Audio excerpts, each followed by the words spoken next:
도시에서는 겨울이 아름다운 줄 몰랐는데 이렇게 강원도 쪽 시골 근처는 겨울과 자연이 참 조화롭게 어울린다는 생각이 든다.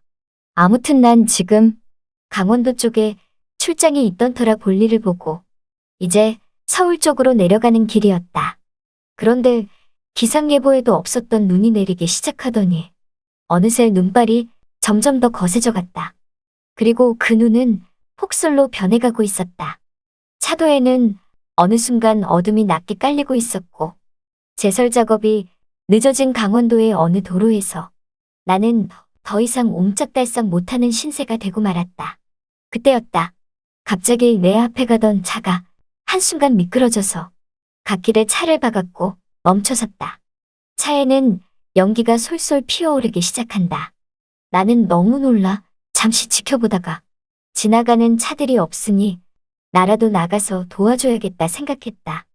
난 갓길에 정차해둔 차에서 잠시 내려 그 차량 운전자가 괜찮나 확인해 보려고 사고 난 그 차 쪽으로 가보았다. 휘날리는 눈발을 맞으며 사고 난 차 쪽으로 가보니 다행히 차 안에 있는 사람은 괜찮아 보였다. 보니까 50대 후반쯤으로 보이는 아줌마인데 이제 보니 차도 고급스러운 외제차이고 행색도 세련돼 보이는 게 예쁘장한 사모님 같은 느낌이다. 난 괜찮으시냐고 물으니 차가 눈길에 미끄러졌다면서 보험회사에 바로 연락한다고 그러는 거다.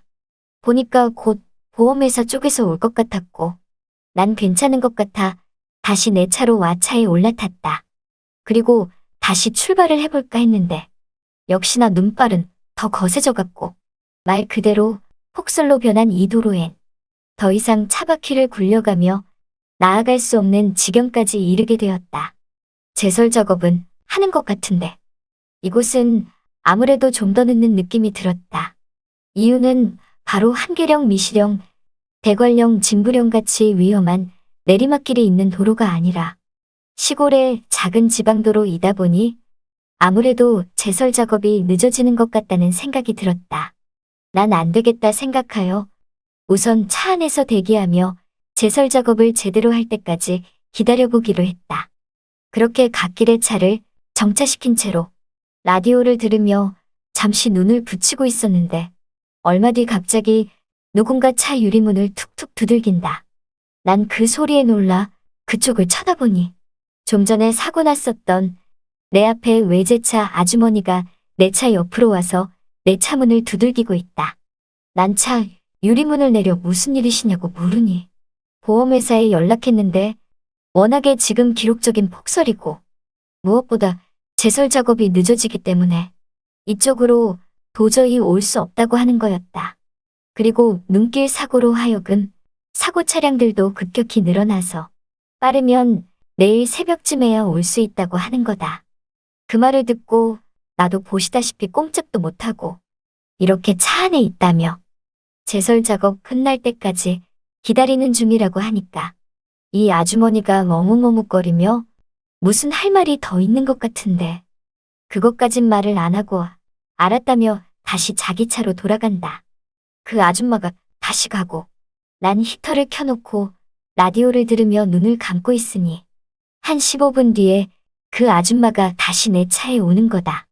그러면서 다시 내 차 유리창을 툭툭 치길래 난 그 소리에 다시 차 유리문을 내리니 갑자기 아줌마가 나에게 하는 말이 지금 차가 완전히 고장이 나서 차가 시동도 안 걸릴 뿐더러 히터도 안 된다면서 여긴 식당이나 쉬어갈 곳도 없는 강원도 시골도로이고 그리고 시간도 늦어서 어둑어둑해지니 혼자서 차 안에 있기가 여간 힘들다고 그러는 거다. 그래서 난 그러시냐며 그럼 얼른 내 차에 타시라고 하니까 이 아주머니가 감사하다며 기다렸다는 듯 내 차 조수석이 아닌 뒷좌석 차문을 열고 뒷좌석에 앉는 거다. 난 그 모습에 내가 무슨 해코지라도 할까봐 저러는지 살짝 불쾌하긴 했지만 나도 남자고 충분히 이해할 수 있다 생각했다. 아무튼 그 아주머니가 내 차에 오르자마자 내 차 안에는 고급진 이 아주머니의 화장품 냄새가 은은히 퍼지기 시작한다. 그러더니 이 아주머니는 실례 좀 하겠다며 내 차 뒷좌석에 앉아서 여기저기 전화를 하는 거다. 난 그 모습에 편하게 있으셔도 된다고 하니 눈웃음을 살짝 보이며 어디론가 전화하는 거다. 처음에는 평정심을 찾은 것 같은 차분한 목소리로 나가더니 어느새 통화 속 내용은 격하게 반응하는 것 같다. 자기가 지금 눈길에 차가 고장나서 못 가는 건데 왜 이렇게 안 믿어주냐며. 그런 통화를 하고서 갑자기 화까지 내며 전화를 끊었고 급기야 눈물까지 훔치는 거다. 그 모습에 난 당황하여 나까지 기분이 안 좋아졌다.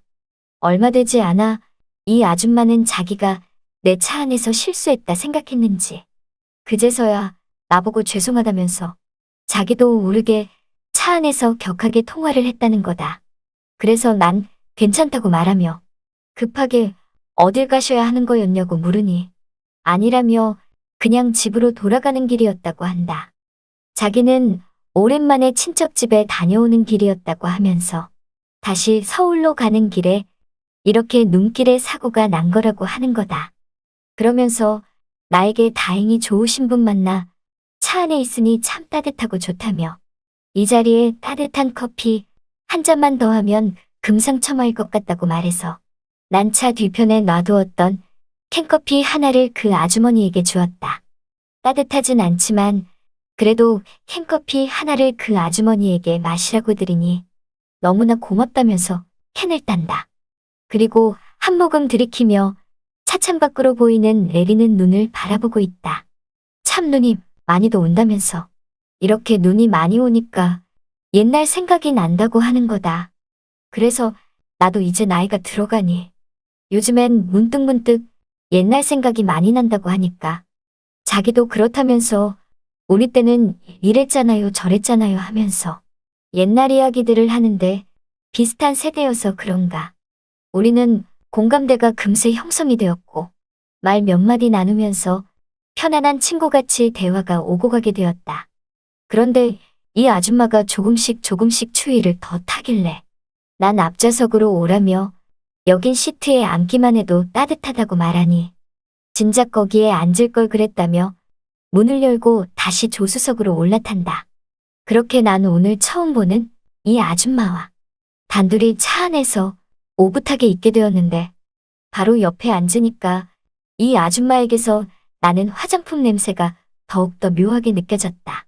여러분이 지금 듣고 계신 채널은 바람난 사연 채널입니다. 내리는 눈을 바라보며 늦은 저녁 커피 한 잔을 마시면서 이 아줌마는 나에게 하소연이라도 하고 싶었던 건지 나보고 사장님은 댁에서 어떤 남편이시냐고 뜬금없이 묻는다. 질문이 약간 아리송했지만 난 그냥 평범한 가장이라면서 두 아이 모두 결혼시키고 이제 아내와 단둘이 지내면서 아직도 이 나이에 여기 강원도로 출장을 올 만큼 일을 하고 있는 그런 중년의 남자라고 말하니 나보고 그러냐면서 사장님은 아내분에게 참 잘하실 것 같다고 말한다. 그 말에 난 뭐 다 그렇지 않냐고 말하니까 갑자기 이 아줌마가 아니라면서 자기 남편은 여태껏 자기에게 있어 좋은 남편이 아니었다고 하는 거다. 자신은 30년 넘게 남편과 살아오면서 바람 한 번 핀 적 없는데 남편은 자기가 매번 바람 피우러 다니는 줄 안다고 하는 거다. 그러면서 오늘도 친척집에 다녀오다가 이렇게 사고가 나서 늦어진 건데 아까 통화 내용 들으셨다시피 남편은 자기가 바람 피우는 줄 안다면서 정말 저런 남편과 한평생 살았다고 말한다.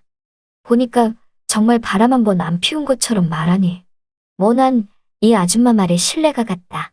그러냐면서 난 이 아줌마에게 마치 카운셀러가 돼주듯 이러이러하면 남편분과 더 잘 지낼 수 있지 않겠냐는 둥.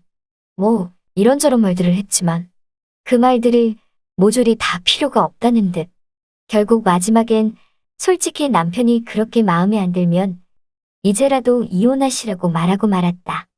그랬더니 아줌마는 나에게 그게 정답이지만 생각보다 이혼이 쉽지가 않다고 하는 거다. 그러면서 다시 또 잠시 눈시울이 붉어지는 이 아줌마. 우리는 서로 이런저런 대화를 더 이어나갔는데 시간을 보니 밤 11시가 넘어가고 있었다. 갑자기 하품이 나왔고, 이 아줌마도 하품을 한 번 하는 거다. 그래서 난 그러시지 마시고 핸드폰 가지고 계시니 이쪽으로 긴급 출동 오면 연락이 올 테니까 우선 눈 좀 붙이라고 말했다. 그랬더니 이 아줌마가 내 눈치가 보였는지 좀 고민을 하나 싶더니만 그럼 실례 좀 하겠다며 기다렸다는 듯이 바로 눈을 감았는데 아니 이 아줌마 보기에는 안 그래 보이는데 코 고는 소리가 아주 장사다. 난 그 소리에 잠도 설치다시피 했고 그렇게 뒤척이다 잠이 들고 말았다. 시간이 얼마나 지났을까? 차 안에서 앉아서 자느라 자세가 너무나 불편해서 몸을 다른 쪽으로 틀려고 눈을 잠시 떴는데 아니 내가 이 아줌마랑 머리를 맞대고 자고 있었던 거다. 우리는 어느새 운전석 뒷좌석에 나란히 앉아서 머리를 맞대며 자게 되었고 시간은 왜 이렇게 가지 않는지 그런데 그 순간이 왜 이리도 떨리던지 뭔지 모를 묘한 감정이 들었다. 그때였다. 이 아줌마도 불편했는지 잠시 눈을 떴고 우린 어두운 정적 속에 서로 눈이 마주쳤다. 그리고 서로 어색한 듯 눈인사를 잠시 하다가 다시 눈을 붙였는데 자다 보니 어느 순간 서로 한쪽 손을 맞잡고 말았다. 그렇게 새벽은 지나가고 아침이 밝아왔고 이쪽도 어느새 제설 작업이 다 끝나가고 있었다. 차량들의 통행이 조금씩 이루어져 갔다. 그리고 얼마 후 이 아줌마의 핸드폰으로도 전화가 걸려왔고 아줌마는 곧 긴급 출동 서비스가 온다며 자기 차 쪽으로 이만 가본다고 하는 거다. 그러면서 나에게 같이 있어줘서 정말 고마웠다고 말한다. 그런 후 나에게 쪽지 하나를 건네는 것이다. 그 쪽지는 바로 이 아주머니의 전화번호였다. 서울에 가면 살해를 하고 싶다는 이 아주머니가 내게 전화번호를 준 것이다. 난 그렇게 그 아줌마의 전화번호를 받아들고 폭설 속에서 어렵게 집에 도착했고 며칠 후 이 아줌마에게 전화를 걸었는데 다행히도 이 아줌마가 나를 너무나 반갑게 받아주는 거다. 그런데 잠시만 기다리시라고 하면서 수화기 너머로 누군가와 잠시 대화하는 게 들렸는데 보니까 남편과 싸우는 소리 같았다. 친구랑 통화하는 거라고 하면서 남편한테 뭐라 하는데 괜히 나 때문에 저 집안이 싸움이 나는 것 같았고 오해로 인하여 이혼까지 가는 거 아닌가 하는 생각이 들었다.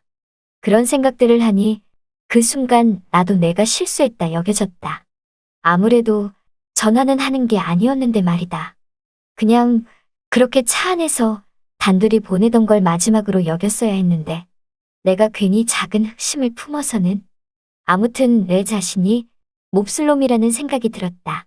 난 다시 그 아줌마에게 그날 잘 들어가셨나 확인차 전화해본 거라고 말했고 그 아줌마는 나에게 만나서 저녁을 산다고 했지만 난 지금은 멀리 다시 출장 나와서 어렵다며 나중에 기회되면 다시 연락한다고 하고선 전화를 끊었다. 그리곤 후에 연락도 하지 않고 그 아주머니의 연락처를 지웠다.